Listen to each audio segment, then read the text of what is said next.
পশ্চিমবঙ্গে কলকারখানা আছে, কাজ আছে, তাই গুজরাট যাচ্ছি কারখানায় কাজ করব বলে। তুমি পেছনে ডাকছো কেন? চলো তো।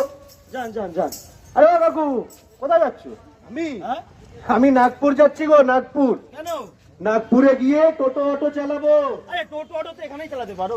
সে চালাতে পারি, কিন্তু এইখানে এত ইউনিয়ন, এত টাকার লেনদেন, তার থেকে ভালো আমি নাগপুরে গিয়ে টোটো চালাবো খুব শান্তিতে। আসি এখন।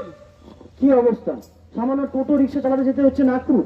ও বাবু, তুমি কোথায় যাচ্ছ? মধ্যপ্রদেশ যাচ্ছি গো। মধ্যপ্রদেশ? কেন, তোমার বাড়ি কোথায়? সন্দেশখালি। তাহলে সন্দেশখালি যখন বাড়ি, মধ্যপ্রদেশ কেন যাচ্ছ? ওমা, তুমি জানো না ওইখানকার নরপিশাচরা শাখা সিঁদুর পরা মেয়ে দেখলেই খুব লেখাচ্ছে, তাই আমার শাশুড়ি আমার প্রাণ বাঁচাতে, আমার মান বাঁচাতে মধ্যপ্রদেশে আসছে। আমি যাই। কি অবস্থা, সেই একই ট্রেডিশন সমানে চলে আসছে। বাম আমলে 34 বছর ধরে স্বৈরাচারী ধ্বংসলীলা, খুন, কলকারখানা বন্ধের ইতিহাস, আর এখন আমাদের পিসিমণি তার দুষ্টু ভাইপোদের বাঁচাতে বারবার সাথ দিচ্ছে ওই ধর্ষকদের। আচ্ছা, এটাই কি চলবে? এর কি কোনো প্রতিকার নেই? আমরা কি কোনো প্রতিবাদ করব না? আচ্ছা, এটাই কি সেই বিবেকানন্দ, বিদ্যাসাগর, রবীন্দ্রনাথের বাংলা? চিনতে পারছেন আমাকে? চিনতে পারছেন না তো? আমি সেই ডাক্তার, সেই আরজিকরের ডাক্তার।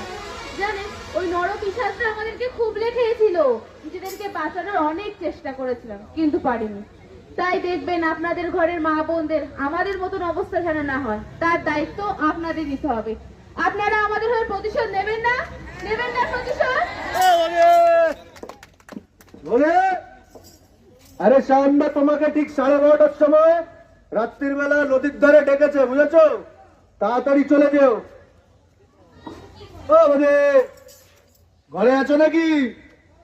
জানি জানি ঘরেই আছো।